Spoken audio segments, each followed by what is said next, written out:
Hello there, growers. Welcome back to another episode of Indoor Growing with Aero-Gro. My name is Andrew Woodward, and I am the founder of Aero-Gro. And my job here at Aero-Gro is to make sure you have as easy a time as possible indoor growing without soil. Hydroponics and aeroponics is what we do here. And tonight, I'm pretty excited to tell you about some new things going on for 2024. This is an exciting year for indoor growing because, well, for a lot of reasons, actually. The technology itself is super cool. It's been around for a number of years, but in 2024, it's really getting big. The technology is starting to merge. This is often what happens in technology is that you have separate technologies develop concurrently, side by side. And then at some point, they all kind of merge together to create more of a cohesive system that you can then use as like a homeowner or, an indoor grower.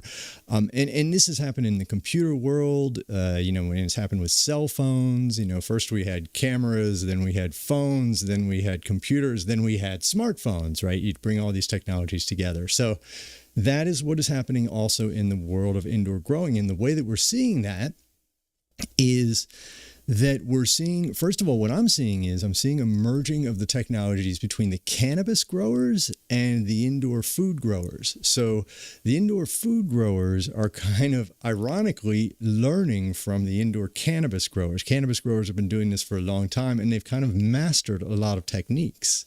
And that is what we're starting to see that merge over into the indoor food growing world. And I'm hoping to be a part of that. I mean, that's a big part of why I'm doing this is I want to bring that technology over to the people, so to speak, from the more commercial growing application. So, and I see that happening, and that's really exciting. So one of the things I want to show you tonight are a few photos from one of our growers. It's a store, a brick and mortar store called True Hydro in Annapolis, Maryland.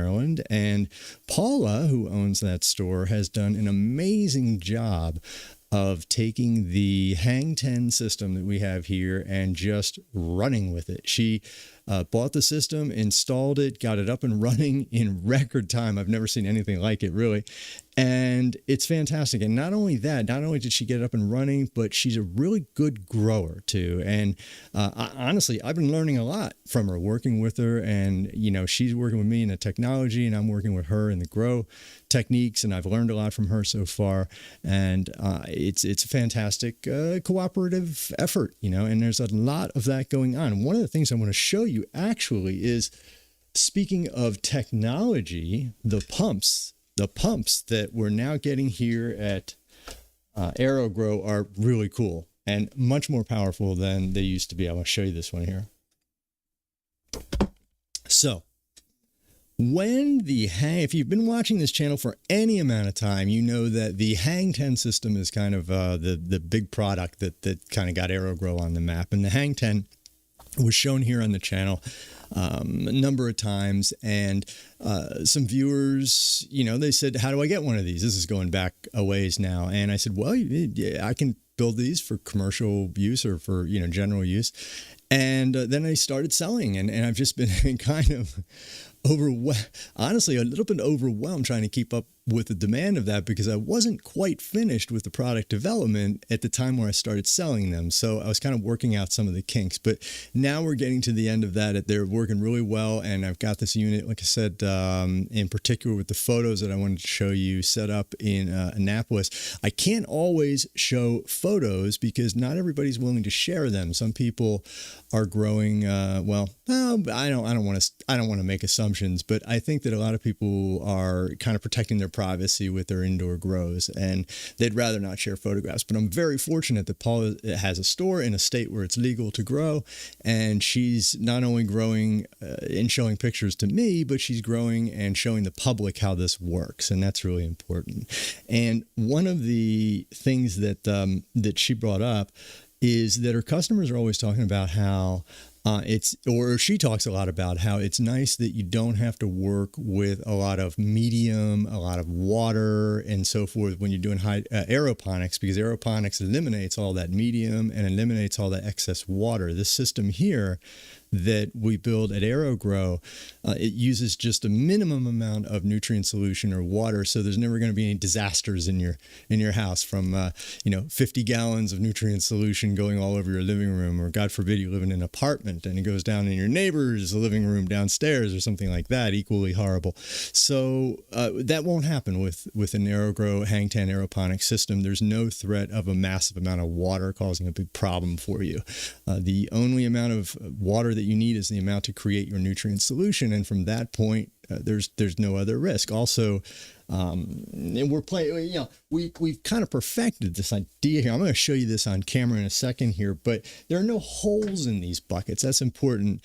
When you're designing your systems, you want to be aware that things like tubing or quick connects where tubing connects, or where your tubing connects to your pump, or certainly any fittings that are at the bottom of a bucket or a nutrient solution tank, those are all places where failure can occur and you can have leakage or worse. And if you eliminate those places, those sources of leaking, then you get a really, really waterproof system that is completely automated and kind of foolproof. And that's what we're going for here. So when we first started, get back to these pumps here. When we first started with the Hang 10, we used, let's see, I'll show you this on camera here. You probably remember these little tiny pumps here. And these are real workhorses, these little guys here. I've been using these for a long time. And this size of pump, this is a diaphragm, this is a mini diaphragm pump.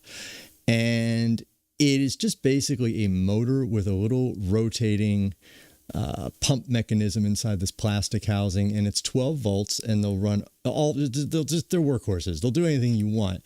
But what's nice about them is they are self-priming, and what that means is that you hook this up to the system, and if the input to this pump is just sitting in the water and there's no water in the tubing yet, when the pump turns on, it will draw in that nutrient solution and start that priming automatically. You don't have to force water into it or suck on the other end of the line like you're pulling gas out of a car or something. You don't have to do any of that to get these started. They will pull it up and they'll go on their own. So that's really nice. But the limitation of this is its size, its power and its size. The lift is very small. Lift is how far it can push nutrient solution up vertically. And this one's just over a meter. It's not very high. So it's about I think it's about 3.1 feet. It's about a meter. Yeah, it's about 3 feet high that it can push liquid upwards. Some pumps can go 30, 40 feet, 100 feet. I mean, it depends on the size of the pump. But this one is good for basically one bucket. If you want to run a sprayer on a pump like this, your only realistic options, okay, for a tiny little pump like this are going to be something like a little sprayer like that, the little blue dude here, either a 360 or 180 sprayer, and these have the little threads on the end. See if you can see that. Yeah, the little threads in the end, and then the opening for the sprayer. If you can see that on camera, and this little pump will create spray out of this. So you can run a single bucket. You can actually run 2 sprayers off of this pump. It can be done. And that's about the maximum for that size of pump. That's the problem, is that once we want to go beyond a single bucket, we really need to go to a larger pump. So what we do is, let's see here. So we'll bring that back up. There we go. So what we do is we jumped to a 65 watt pump. I'll show you this on camera in a second here. I'm seeing if I can see any. This doesn't have the labeling on it, but so this little dude here, a little bigger than the other one. The other one, for comparison here, you got the little dude and the not so little dude, I guess you'd say. So this little guy's the original. This one's the upgrade to a 65 watt and a 65. Again, it's 12 volts, but the 65 watt from our experimentation will allow you to run, it will allow 4 buckets, but not very efficiently. 2 buckets and even 3 buckets, depending on the spray heads, it'll run really well. But we jump up to 4, you start having a lack of pressure, and that pressure is necessary to create the spray pattern out of these tiny little spray heads, right? Because you're pushing a certain amount of water through a certain amount of spray heads, and you need a certain amount of pressure to create the atomization. If you don't have that pressure, it's just going to kind of dribble out of the ends of the spray nozzle. So when you want to go beyond about 3 buckets, okay, and when I say bucket, what I'm referring to here are these grow buckets, and I'm going to show you this a little closer in a second here, but I'll show you the top. That'll explain the story a little better. That's where your plant goes, and this is your hardware for your aeroponics. But when I say a bucket, I'm referring to a bucket like this. Okay, so if you're running above or more than 3 buckets, I should say, you're going to want to upgrade that pump again. So what we do is now we're jumping up to a 100 watt. The pump is the black part on your left here. Whoops. Whoa. Why does that keep happening? Hold on a sec. Yeah. I don't know. My lights keep going off here. It's very strange. There we go. I don't know. I can't figure this damn equipment out. Jeez. Jeez, oh Pete. Every time I go to do this, I get equipment problems. It's really crazy. All right. Hold on one sec. I think, actually, I dropped this today, and I think I actually may have damaged it when I dropped it. And there's not much to do about it at the moment. What I'm gonna do? Oh no, it's really not working. Hold on a sec.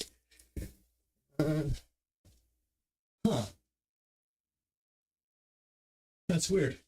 All right, we'll just leave it right there.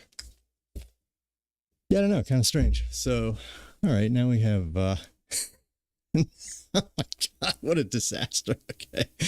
All right, let's see here. I'm just going to see if I can get these lights back on. There we go. All right, we're a tiny bit better here. So anyway, we jump up to, what is happening with my lights here? All right. That was very strange. There we go. There we go right there. Can you see me? Yeah, I can see it. Oh, yeah, we're good. We're good. We're good. Get a drink here. All right. So, where was I? Okay, so we jumped from 65 watts up to 100 watts, and this 100-watt motor here is, let's just use the word badass, because this thing puts out a lot of water. This will push a lot of water. This will do 8 liters a minute. That's about 2 gallons a minute. So if you can imagine pushing 2 gallons a minute through a number of these spray heads, however many of these you can push 2 gallons through in a minute and still maintain a good spray pattern, that's the limitation of your pump. So, and it's really what we're talking about here is how much water can you push? Let's say a minute. Our kind of guiding scale is 1 minute. How much can it push in a minute in the industry?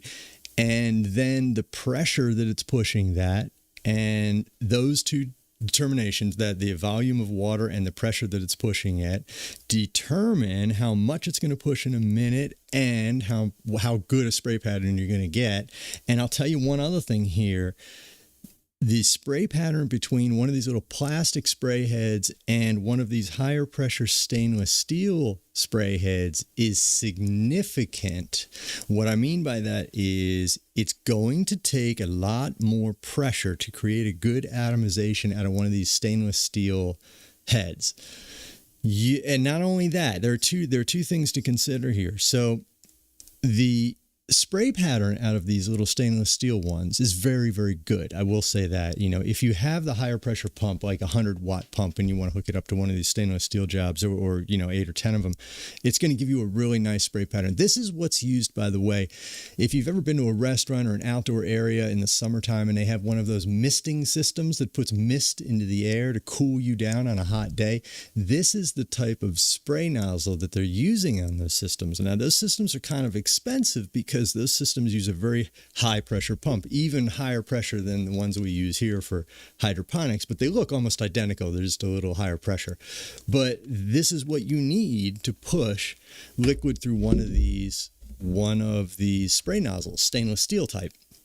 Now, they use these for the outdoor misting systems because they produce a really fine spray, but it requires that higher pressure to do it, which means that you're not going to have as many of these available to push to if you're designing an indoor system as you would spray heads outdoor in an outdoor misting system. You might have 30 spray heads outside in your misting system, and you only may have 10 on your indoor hydroponic system, which is why you're not going to need the same size pump that they use for those outdoor misting systems. This 100-watt pump is great for exactly what we're doing here for the indoor hydroponics. Now, the other thing I want to tell you about these stainless steel misters, though, is that also the orifice is smaller. That's why it produces a finer spray pattern. If the hole is smaller and the pressure is greater, the mist is finer, and that's a better deal. However, the downside of that is that it's easier to clog because that orifice or that opening is smaller. So you have to make sure that you use a really fine mesh filtering screen when you're filtering the solution before it gets to the pump, so that you won't wind up clogging your spray nozzle. So that's a downside of these, is that they can become clogged a bit easier. These plastic ones, much harder to clog. They're kind of just wide open. They're not very refined. I mean, they put out a fine spray pattern. It's not bad, but it's certainly not the same as the stainless steel. Way different. And then when you jump to the high pressure, you get dry fog, which is an even finer mist. But we're not going to talk about that tonight.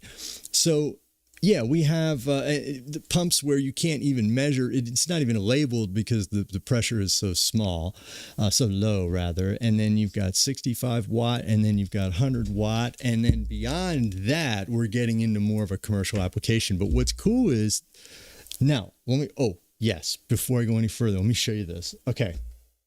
All right. This is kind of important, and this is one of the things that happened this year that's really kind of cool, and this is one of the things I'm excited to tell you about. So when you buy these pumps, or when I buy these pumps anyway, from the factory, you see that let me show you this on camera. We'll finger here. The connector, right? Where am I? Right here. Okay. That's where the hose connects, right? Now, you can kind of see, I could probably do it easier just by bringing it up to the camera here. Yeah.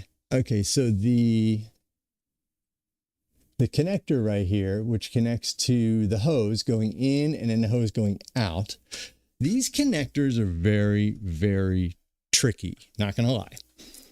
When you buy these, first of all, you're dealing mostly, when you buy these, you're buying them from China, obviously, which is going to be metrics. Okay. So we're used to saying everything's, 3/8 of an inch or a half an inch or 3/4 of an inch or an inch or whatever here in the United States. But when you go to buy these fittings online from the factories or from distributors or whatever, Alibaba, AliExpress, whatever you're doing, you're going to find that it is really challenging finding, for example, what size screw fitting will fit onto this pump. That is going to be major hassle for you. I'm just telling you right now. That's what I've spent a good deal of my time figuring out over the last year. So what I'm doing is I'm figuring it out. I'm getting the parts that people need. I'm bringing them here to the Aero-Gro website, and you will be able to buy them. I have done all the figuring out, all the sizing, all the matching, all the everything. And when I say on the site that this will work with this, that's what'll happen. This fitting will work with that pump. This pump will work with whatever. It'll all be matched and easy to order. Now that goes all the way down to, so when I get this in, for example, I put on this fitting to adapt it to a more standard size. And that's on this side too. I adapt it coming off of the pump and then put on some sort of a fitting here. This is one example where here I can go 4 outputs, right? And each one's controllable. Each one of these off of the pump has an on-off control, and it's like a volume control for each one. You can turn up or down the amount of nutrient solution going through each one, 1, 2, 3, and 4. And get this, these are quick connects.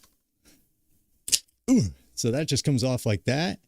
So, and this is nutrient solution, liquids, right? Which is fantastic to have quick connects on that. Just like that. Super easy. I can do it with one hand, right? So, and this runs over to your sprayers. This goes to your spray heads inside your tent where your hang 10 is. So this is a new addition. This is going to become, I think, this 100-watt pump, more or less the standard for most of the hang 10 systems above 3 buckets, let's say. I'll probably just be jumping right to the 100-watt. There's no reason not to. It also gives you more room for growth, right? So that's pretty exciting to tell everybody about that. And that is, I'm just getting this stuff onto the website now. So if I'm talking about something tonight and it's not on the site, it will be in the next week or two, I promise. So that is something to look forward to. Now, let's see. The bucket. Yeah, okay.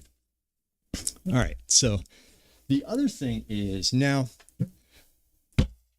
Paula at True Hydro tells me, or we've been working pretty closely together. She's kind of become more like a friend to me. She's really, like I said, a wealth of knowledge, and she has direct contact with a lot of customers, which I don't have because I'm working kind of in a room here, and she's working with the public. And she said to me one day, do you use any other types of buckets or bucket lids, or where do you get your bucket lids? And we got to talking about that, and I told her, and she said, well, there's this one type of bucket lid that's made by this company, and it has a much bigger basket on the top, a 6-inch basket for cannabis grows. And I go, yeah, okay, all right. And she goes, well, what if you were to adapt your equipment to work with that 6-inch basket? That would be good because most people are familiar with this particular bucket lid. It's kind of universal. And if you could adapt your system to it, everybody would already be halfway on board because they're familiar with this style. And the style I'm talking about are these black lids. Now, when you receive them, there's no hardware hooked up here. It's just the black lid with the basket inside there. You can see that basket. It's a 6-inch basket. It's huge compared to my normal buckets. It's really, really big. So it's made for a large plant, right? So what I did was I just adapted the Aero-Gro system to work with this new lid, right? So you have it's a dual input because you actually have 4 spray heads on this. You have 2 on either side. There's one aimed right at the one side of the basket. These are 180-degree spray heads, so kind of like surrounding the entire basket. And it sprays it up here when it's young. And then as it gets down here and the roots begin to descend into the bucket, you have these other spray heads, which then feed those. So it gives you really, really good coverage all the way around the root ball.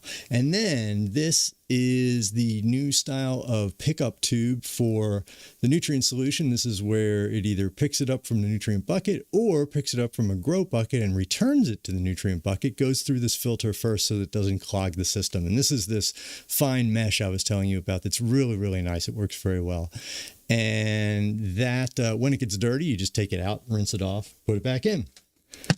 And it probably won't get very dirty because the nutrients that we're now using for these systems are very clean and they're not very likely to clog. So you probably won't do a whole lot of cleaning. So, and again, this bucket, if you're not familiar with the Hang 10, you have 2 connections on every grow bucket. There's one for the pickup tube, which picks up the nutrient solution and either, delivers it back to the nutrient bucket or picks it up and sends it to the spray heads.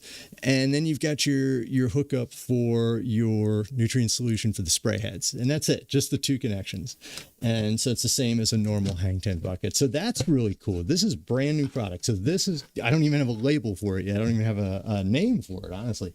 But that one is going to be specifically for cannabis grows because of the larger size of those plants. They can become really big and their root balls are tremendous. So we needed that bigger size for that. So that's really cool. That just got finished yesterday. So I'll be photographing that this week. That'll go on the website as well. Okay. So that, let's see here. I'm going to show you something else here. Now I have can't see it actually. It's over on the other side of the lab here, but I have, and it's also, the lights are off right now because it's nighttime, but I have a tower, a 6 foot tall tower garden, right? And I just was talking to one of my customers, Leon, and Leon has been growing strawberries for his wife at home indoors, and he's really good at it. And and I told Leon I have these tower gardens. It's a new product for me, and I hadn't really done a whole lot with it yet. And he says, have you ever tried growing strawberries in it? And I said, no. And he goes, oh, it's great. You get your strawberries going, and I'd grow them for my wife, and you can use this stuff called Master Blend, and it's tremendous. So he introduced me to Master Blend nutrients and to this idea of just keeping your strawberries going on an ongoing basis. So I decided to give it a try and use the tower garden to grow some really kick-butt strawberries. But what I'm doing is a little different this time. So usually what you would do with an indoor grow, like let's say cannabis or peppers or whatever you're doing, you'd sprout your seeds and then you plant your seeds in the little sponge, transfer the little seedling to a bigger sponge, and then put that sponge into the hydroponic system. It's like a sequence of stages, right?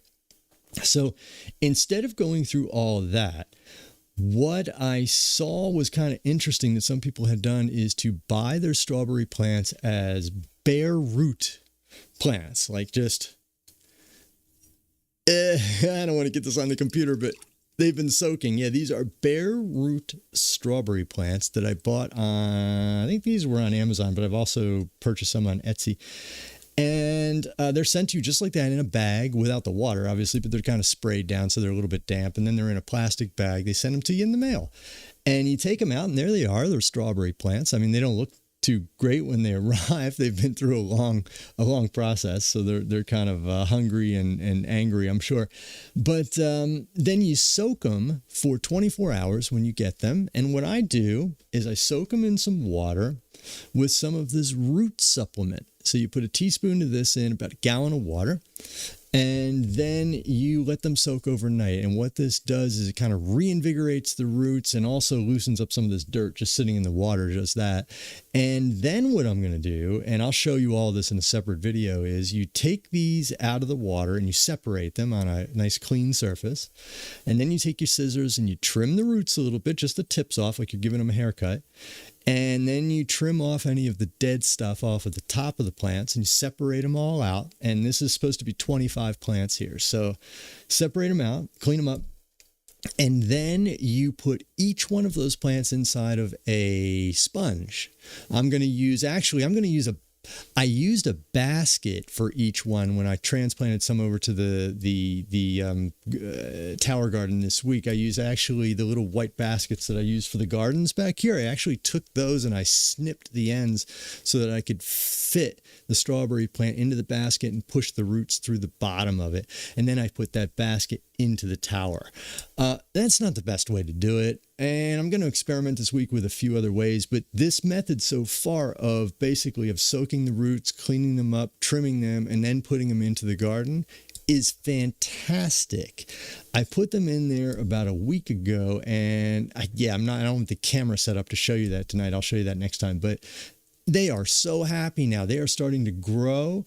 They're getting new leaves. They're coming back to life. It's amazing in just a week's time. And that's with the Master Blend nutrients. And I am so excited to see these strawberries come in. Now, I know strawberries take a while to grow, so this is going to have to take some patience, but it's going to be a 5-foot tall tower garden full of 3 different varieties of strawberries. It's going to be so cool because I love strawberries, actually. So they're going to be these kind of, what do they call them? They're white strawberries. They're pine strawberries, pineapple strawberries, something like that. They're white, but they're super sweet. And then they have the red seeds on them. It looks really strange, kind of like the opposite color pattern of a strawberry you're used to seeing.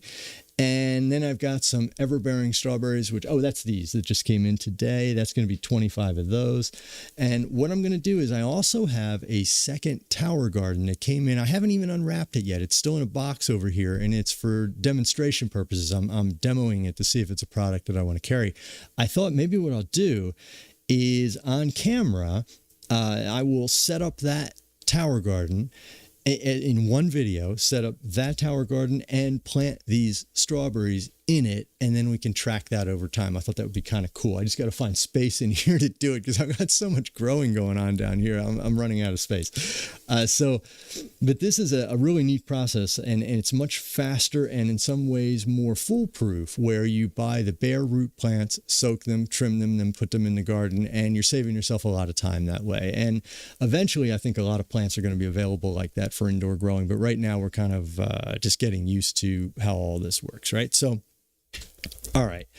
The root supplement is really good stuff. I add this not only when I'm starting out a new plant, but I also add it as a supplement for young plants and any plant that's less than halfway through its life cycle. I like to add a root supplement every time I mix up the nutrient solution. I just think it's a good additional thing you can do to ensure that your roots stay healthy, because in aeroponics, the one vulnerability that you have that's a little bit greater than in any other form of growing is the roots. You want the roots to be healthy because they are literally dangling in the air inside that chamber. You need them to have all of the built-in immunity that they can have. You need them nice and healthy and strong. And there are a few things you can do like this, and adding silica and so forth to your nutrient solution, which can make sure that your roots stay strong. If they stay strong, they are less likely to have disease and root rot. And that's what we're trying to avoid. The best way to avoid root rot is to not get it in the first place. And the way you do that is to maintain healthy roots. That's always the story, right? It's all about prevention. Okay. What else am I going to show? Oh, the pictures. Okay. Here's what I'm going to do. I'm going to switch over to screen capture, and I'm going to try to show you this. I've not done this before. There we go. Okay. Hopefully you can see that. I cannot see what you can see right now. I can just see the screen itself, but I have no, YouTube screen up right at the moment. Anyway, these are the cannabis plants growing in the Aero-Gro. This was a demonstration bucket that we put together just to test it. Actually, Paula put this together herself using the components from another one of our buckets, the Aero-Gro bucket. She said, hey, check this out. I'm like, wow, that was fast. Yeah, she hooked this up, and it's going like gangbusters. And she's also using just a little bit of pelleting here with the volcanic aerated pellets here. That provides support to the stalk, the lower stalk trunk of the plant, which is really important because, again, these cannabis plants, they get huge and very heavy once they start fruiting. And you need this support down here to support them if you're going to be growing those kind of plants really, really big and tall. And pepper plants, same thing, big and heavy with all that fruit. Strawberry plants also can be that way as well, but strawberries grow on vines, or they can drape, or you can do different things with strawberries you can't do with pepper plants and cannabis plants. Now, one thing I want to tell you about here, though, if you notice this yellow gizmo up here that's training the leaves, it's called a trainer.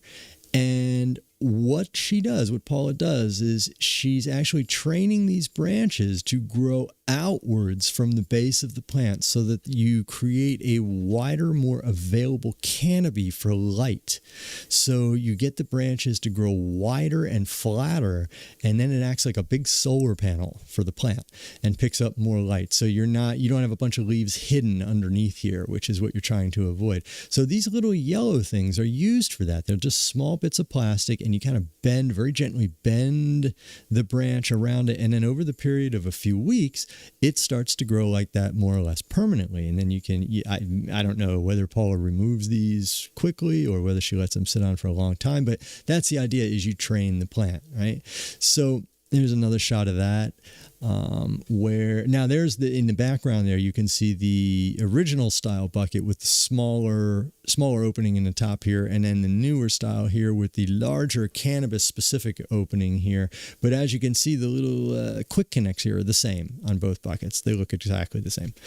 But anyway, this is showing a little better shot of one of these trainers, and you can see the branch just moves outwards rather than growing upwards the way these other ones are. It's growing outwards. And another name for this, well, I don't know that it uses the exact same name, but anyway, I have a customer also in Florida who is doing what's called a sea of green technique, which is basically this idea in a way, except that you're dealing with like maybe 100 plants in a big pallet, and each plant only grows one big giant monster bud on the top of it. And then when you're done, you have a 4x8 table with 100 plants in it. Each one has one monster bud on the top of it, and your harvesting is super fast and it's super efficient. Now, it's a totally different way to grow, but that's called the sea of green technique, and it's really interesting. And I'm looking forward to seeing some of the products from that. That's just getting started now, and I'm working with him as well. That's another customer in Florida doing the sea of green, and he's using the high pressure. The high pressure Aero-Gro Hang 10 system. Yes. And here's another shot again of that new style lid, and you can see the pellets in there. And one more shot here. I do have this video somewhere too, but I did not get a chance to pull that in. It basically shows you the same thing, but it just shows you in a video form. So it's like I got the same of a bunch of these there. Yeah, so that's what's going on with that. Let me see here. Let me get back here. Boom, boom, boom. There we go. So that's the what's going on with the sea of green and the training, and some of the customers who are growing on their own right now and doing really, really cool stuff with Aero-Gro products. And I'm so happy to be working with them. And as I said, I'm learning a lot myself. If there is anything that product-wise that you guys want to know about or hear about or have me research, do leave something in the comments. Let me know what that would be. More than happy to do it. I'm probably already doing it anyway. So I just want to know so that I can cover the topics that you guys actually want to talk about. All right. What else do I have to show you? I think basically for tonight, that's probably it. Just wanted to get you up to date on some of the tech that's coming out in the next few months. And what you're going to want to do if you're into this kind of thing is to keep an eye on the Aero-Gro website, because on that product page, on that product drop down, I will be putting all of these things that I talk about on the show on there. And like I said, I'm doing the homework and researching all the fittings and adapters and hoses and sizes and all of that so that you don't have to. When you go to get your equipment for your indoor grow, you can just go to the Aero-Gro site and you'll know that everything is compatible and everything's ready to go. That's the idea. So that's what we're going to do. So with that in mind, I want to thank you again for checking out Aero-Gro and the Indoor Grow Show. And I want to encourage you to like and subscribe, tell your friends about the channel. And until we meet again, I want you to go grow something. All right. Thanks for checking it out. Have a great week. We'll talk to you soon.